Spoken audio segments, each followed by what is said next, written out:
On the day that also marked my 18th wedding anniversary, my husband came home with his mistress and their child. "It's been 18 years with you. That should be enough. I want a divorce and to live with this child," he said. He also mentioned he would take good care of his mistress and their child from now on. I was shocked by this sudden event and couldn't organize my thoughts. Despite the clear evidence of his infidelity, I couldn't forgive his unrepentant and regret-free attitude. The woman fantasized about living in our house as if it were already hers, saying, "Once I move in, I'll buy the sofa recommended by that famous actress." While such trivial conversations were ongoing, my daughter interrupted. "What are you talking about?" she said, stopping my husband and his mistress's conversation with a single sentence. Then, what my daughter continued to say changed the situation. "My name is Diane Johnson, and I am a 40-year-old housewife. My husband, Robert, is successful as an education critic and earns an annual salary of $200,000. He is also a dedicated father, actively involved in child rearing and maintaining good neighborhood relations. I often receive envious comments when shopping at the supermarket. This morning, a neighbor thanked me for helping clean up a sign blown away by the wind. They really appreciated it." "Really? Was someone watching?" "Helping out in our area is just the natural thing to do. Robert was always contributing to the community and seemed like a perfect person everywhere you looked. Being married to him, I felt happiness every day." Our daughter, Michelle, also inherited Robert's good genes. Robert teaches Michelle daily, and she maintains top grades at a high school. She dreams of becoming a lawyer and regularly reads the news and newspapers. "Wonder what would happen if this case went to trial," she said, while pulling out a law book to look up the laws. "It's really amazing to study so much every day, and if it were me, I'd put it off right away. It's tough, but I learn a lot. I'll teach you what I understand later." Robert and Michelle were very intelligent, and I felt a bit anxious being just a normal housewife. I feel inferior, as if I don't have any special skills. Maybe I should try learning something new. That's not true at all. I think you're amazing. And so, we continued our casual daily life until Robert brought up a certain topic. "By the way, Mom's 40th birthday is coming up soon. Maybe I should pick something special this year, like choosing the cake myself. Then, I'll prepare dinner." Robert and Michelle were planning a celebration for my birthday. "Thank you so much. I really appreciate everyone's kindness." As my birthday approached, I was filled with anticipation, and then Robert switched the topic. "Speaking of Mom's 40th birthday, it's actually also our 18th wedding anniversary." "Wow, 18 years? That's amazing. We got married on my birthday, so every year the day is both my birthday and our wedding anniversary." Robert always emphasized my birthday, but also remembered our anniversary well. "You remembered, thank you," I said, moved to tears from the morning. Look forward to the day. "I'm not good with surprises, but I'll try to do something special for you and Michelle." Hearing this, I eagerly awaited my birthday. A few days after my birthday, Robert and Michelle spent the morning choosing a cake and preparing dinner. "You can take it easy today since it's your birthday," they told me, allowing me to take a break from housework and enjoy shopping. When I got home, Michelle had prepared a lavish dinner. Haha. I did buy some side dishes, but I made the potato salad myself. More than anything, I appreciate your thoughtfulness. Thanks for all your work this morning. By the way, where's Dad? I thought Robert was helping out, but he was nowhere to be seen. Oh, Dad went out to buy a cake right after you left. There are many cake shops in our neighborhood. Still, it was worrying that he had been out since early morning and hadn't returned by night. When we called him, he said he would be back soon. The background noise sounded like he was in a car. Maybe Dad went to a faraway store to buy a special cake you saw on TV and wanted to try. Yeah, maybe he went to buy that delicious-looking cake you mentioned. We eagerly awaited the tasty cake and Robert's return. 30 minutes later, Robert came back holding a cake box. "Sorry I'm late. I bought your favorite cake, so let's put it in the fridge." "Now, let's eat the dinner Michelle prepared." "Yay! I'm starving, let's eat." I smiled, listening to their conversation, and carried the cake to the kitchen. What I exclaimed in surprise, but my eyes were fixed on the cake box. Checking the seal, it was from a shop just a 10-minute walk from our home. I was a bit embarrassed, thinking he had driven far to buy a special cake, but he probably just picked up the cake along with some other errands. After dinner, as we were about to eat the cake, Robert cleared his throat and started to speak. "I have something to tell you. Can you wait a moment?" Michelle and I exchanged glances and whispered to each other about what might happen next. "Maybe there's a surprise for our silver wedding anniversary," I suggested, thinking it might be possible. Robert might have gone on a long trip to buy a present. Michelle, excitedly poking my arm, said, "I wonder what we'll get." Knowing Dad, it must be a beautiful branded bag. While we waited eagerly for Robert to return, Michelle and I let our expectations grow. Then, 10 minutes later, Robert came back. The moment the living room door opened, our expectations immediately changed. "What?" I exclaimed. Behind Robert stood a woman and a child I didn't recognize. A woman in her 20s wearing a miniskirt and a grade school child with brown curly hair stood there, clearly from a different background than our family, which unsettled me a bit. "Who are these people?" I asked, and Robert dropped a bombshell. "Actually, this child is mine." "What?" Michelle and I both exclaimed in shock. We hadn't imagined such a thing, and the impact was immense. As I was speechless, Robert continued, "It's been 18 years with you. That should be enough." "I want a divorce and to live with this child," he said. "Michelle has already graduated from high school and is an adult. You both are grown-ups, right?" While we were speechless, he added that he would now take care of his mistress and their child. Robert's voice was heavy. I still couldn't grasp the magnitude of the situation and alternated my gaze between Robert and the woman standing behind him. "But this child is still young, and we haven't spent much time together. We've always had to sneak around outside. That's why I want you and Michelle to leave this house for the sake of this child." Robert was asking us to leave the home we had lived in and loved for many years. We bought this house when we were newlyweds, filled with excitement, and it was packed with memories. He was saying we should hand it over to his mistress, because he hadn't spent enough time with his mistress and love child, which was utterly unreasonable. Faced with this sudden turn of events, I needed a moment to stop and gather my thoughts. "Wait a minute. Are you really saying this child is yours?" I challenged, doubting the child who was different from Michelle. "Yes, it's true. This child's name is Nicole. Unlike Michelle, she's very active and cheerful. Right, Kelly?" "Yes. I heard from Robert that Michelle is quiet and intelligent." "I'm very happy that Nicole has a completely different personality," Kelly said with a smile, looking at us. I was infuriated by the exchange between Robert and Kelly. Thinking about how Robert had been caring for another woman behind my back while I looked after Michelle at home made me sick.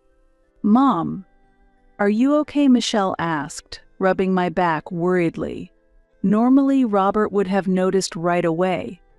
but now he was completely ignoring me due to the presence of another woman. He was only looking at Kelly and Nicole. "This will be our new home. We'll give the sofa and TV to Diane and buy new ones," Robert declared. "Wow, great.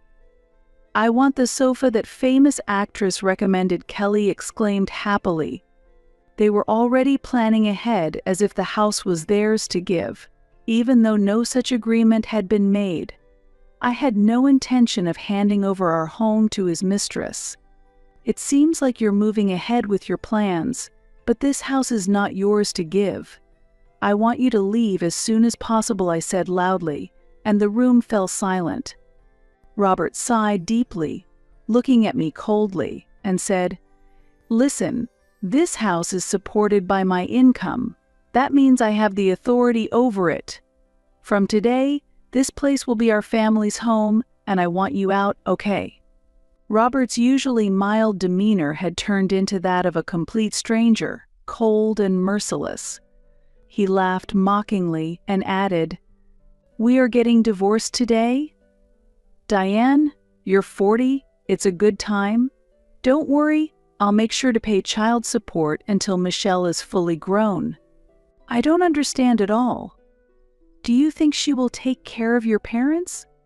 You know your father is in the hospital right now, right?" "Of course. What are you talking about? The divorce has been approved by my mother, too. No need to worry about money." Robert seemed to think that paying money would solve everything. Feeling belittled by him, I was filled with indignation. "What are you talking about?" Michelle asked calmly. "What's wrong? Are you sad about being separated from Dad? Don't worry, I won't forget about you even if we're apart." "No, that's not it. Dad, you can't divorce Mom." Michelle's statement brought murmurs to the room. "Why would you say that? Are you jealous that we are going to be happy?" "Kelly, calm down." "Michelle, where did you get that idea?" Robert asked with a forced smile. Michelle's response then changed the situation. "Because it's defined that way by law." "What law?" "That's news to me. Are you trying to scare us?" Kelly questioned. I hadn't heard of that law either, but knowing how serious Michelle usually was, she wouldn't lie. Robert, understanding Michelle's character, was surprised by her words. "Actually, the law does not allow the person bringing the mistress to file for divorce, so it's impossible for Dad to propose divorce." To verify this fact, I immediately checked my phone, and sure enough, Michelle's statement was accurate.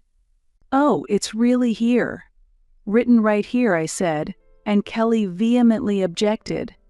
"Then you should propose the divorce. Give Robert to us." Even though Kelly pressed me, thinking about what Robert had been doing made me uncertain if we could really start over. Yet, I also felt that I couldn't just let Robert go, following Kelly's demands. When I was cornered by Kelly and couldn't say anything, Michelle stood up for me. "What do you really want to do, Dad?" "Yes, of course, I want to start a new life with Kelly and Nicole." "Michelle, you're an adult now, and you can live with Mom, right?" Robert replied. Michelle responded calmly to that. "Is that so? But would you still want to be with her if this child causes you to lose your job?" What Robert was taken aback. Nobody understood what Michelle meant. Then, pointing to the hiding Nicole, Michelle said, "This child goes to XX elementary school, right?" Why do you know that? Robert was surprised. "That school is on my way to school. That child always causes trouble in the nearby park, getting scolded by teachers and police. At my high school, students from that school are known to be uncontrollable. Dad, do you want to welcome such a child into our family and lose your credibility as an education critic?" Robert suddenly turned around and confronted Kelly and Nicole. "Is what Michelle's saying true?" "Nicole, have you really been doing that?" he shouted. Nicole trembled behind Kelly. Trying to gather accurate information, Robert pressed Kelly. "If the police and teachers have been involved, the parents must know. Kelly, tell me the truth." Under Robert's imposing demand, Kelly averted her eyes while sweating. Such things are normal for elementary students in any generation. It's not something to make a big fuss about. Though not an explicit affirmation, her words were effectively an agreement. Hearing Kelly's comment, Robert held his head in his hands. He might have been imagining what life would be like with Kelly and Nicole. As an education critic, his reputation would decline and sooner or later he would face criticism. The confident Robert, who had been declaring his marriage, was no longer the same. He was confused and lamented his unstable future. Things have become the worst because of this child, he exploded in anger. Michelle continued, still having more to say. "Also, Mom, haven't we seen Kelly's face somewhere before?" What I replied, but neither Kelly nor I could remember seeing each other previously. Kelly certainly looked unsure. "Do you remember a month ago, after shopping near the station? On the way home, there was a woman in a red dress." "Oh, I remember now. I bumped into a woman in a red dress, and despite it being both our faults, she was very angry. I remember. The cake I bought then was ruined too. But why bring this up now?" With a small laugh, Michelle pointed at Kelly.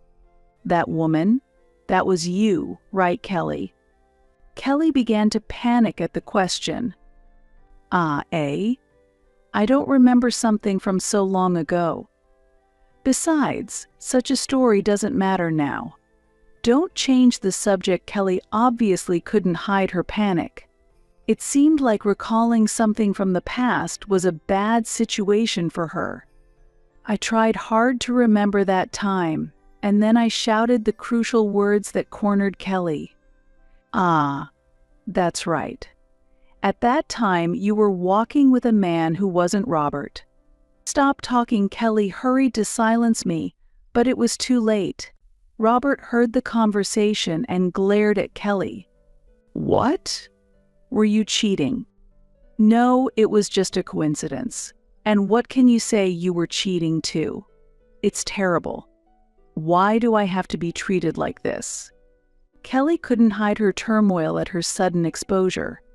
Robert's anger intensified. "Kelly, you're in a different position. You depend on me for support, and you think you can cheat. How can you do such a thing when you have a child? And a month ago, we had already decided to marry, hadn't we?" Thus cornered, Robert and Kelly were more unsettled, and their situation became comically chaotic. As they continued their almost frantic arguing, Michelle and I could only watch, but finally, we couldn't take it anymore and intervened. "Enough. Stop it. Robert, you're not in a position to talk about cheating." I ended their pointless fight. "Robert, the only reason you can work is that I support the home. Don't forget that. It's because of the support of the whole family that you can pompously call yourself an education critic," I said sarcastically. With a cold laugh at Robert, I turned back to Kelly. "I'm really sorry, Kelly, bringing up such a thing at this time. You only wanted to marry a rich man for your unrelated child, and now this situation. Really, I feel sorry for you," I mocked Kelly. Kelly and Robert were always unsettled and couldn't carry out their plans to the end. Enough. Everything is a mess, and it's the worst. Kelly realized her marriage to Robert was not going to happen and couldn't hide her irritation. "I can't stand it anymore. I can't imagine marrying you. Get out," Robert shouted. Like Kelly, his marriage became impossible, and his anger reached a peak. "I'll never step into this place again. Nicole, "Let's go." Kelly tried to escape the scene after suddenly appearing and pressing me for a divorce. Her affair revealed and her position worsened. This day was my birthday and also our 18th wedding anniversary. But it was the worst turn of events. However, I wouldn't let it end so easily. As Kelly attempted to flee, I tapped her shoulder lightly and said, "Where do you think you're going? Since you had an affair with a married man, expect a claim for compensation." "What? No way. I don't have that kind of money." "Why don't you get it from Robert?" Kelly hurriedly argued back. "Of course, I will also claim from Robert, but separately from you. It's unfortunate you couldn't marry." "I'm truly sorry for you," I said coldly. Kelly clenched her fists and trembled with rage. "Even if you think about running, I'll consult a lawyer and it will go to court." Michelle added fuel to the fire, and Kelly, with no other option, pleaded, "Please, anything but that." Today we reconfirmed the future payment arrangements with Kelly and sent her away from our house. Only our family of 3 remained in the house, and a heavy silence hung in the air. Robert sat trembling, his face downcast. With a deep sigh, I declared, "Michelle and I will return to our parents' home for a while. I want you to live on your own and learn how difficult it is. This will be a good opportunity for you to understand that not everything is because of you." Leaving those words behind, we immediately started packing. "Wait, I'm really sorry. I apologize for the affair. Please don't go back to your parents," Robert pleaded. "You're just worried about how it looks, aren't you? You're acting this way because our leaving affects your career," I replied coolly. Robert, hit by the truth, could say no more. "We won't come back until you truly reflect on your actions," I declared, and Michelle and I left the house. Returning to our parents, they were shocked by everything that had happened, but supported us nonetheless. Even if Robert seemed perfect, perhaps my parents had always sensed something off about him. As the month neared its end, it became necessary to return to our house to collect belongings we had left behind. The home we returned to was in complete disarray. Clothes were scattered everywhere. Piled up mail cluttered the entrance, and it was clear that he had been subsisting on ready-made meals. Seeing the state of the house and feeling nothing, I quickly grabbed only what was necessary and left. As I was locking the door, I ran into neighbors who, rather than expressing concern, seemed relieved that I had distanced myself from Robert.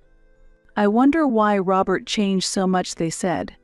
Robert, who had boasted about doing anything for the community, had recently turned cold and distant. In fact, when a signpost had been blown down by the wind, it was I who had fixed it, not Robert.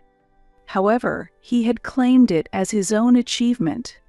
The neighbors had seen this and knew it was I who took care of everything. Robert had continued to promote his efforts as his own, but recently he had stopped even that, and the neighbors quickly understood why I had left. "I'm sorry for causing concern. By the way, how is Robert doing lately?" I asked the neighbors. They told me that Robert had become a troublemaker in the neighborhood. He doesn't remember the trash collection days and often puts out his garbage haphazardly. Robert continues to dispose of his trash outside of designated collection times, and even after the trash has been collected, he carelessly leaves more garbage out. When he is cautioned, he always responds with a smile, "Really? I'm so sorry, I didn't know. I'll be careful next time." However, his apologetic demeanor is just for show, and he ends up leaving the garbage as it is and walks away. Due to this continuing behavior, the neighbors have completely lost patience with him.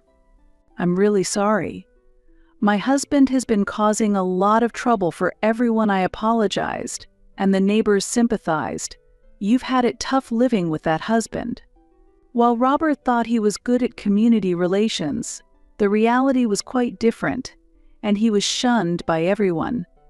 After a bit more small talk with the neighbors, I returned home.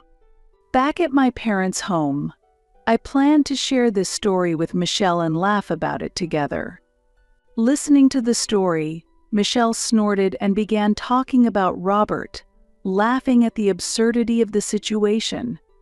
Sure, Dad praised me when I got good grades on tests, but he would boast saying, "It's not Michelle who's amazing, it's because she's my daughter, or it's because I taught her," Michelle explained, exposing Robert's self-centered behavior.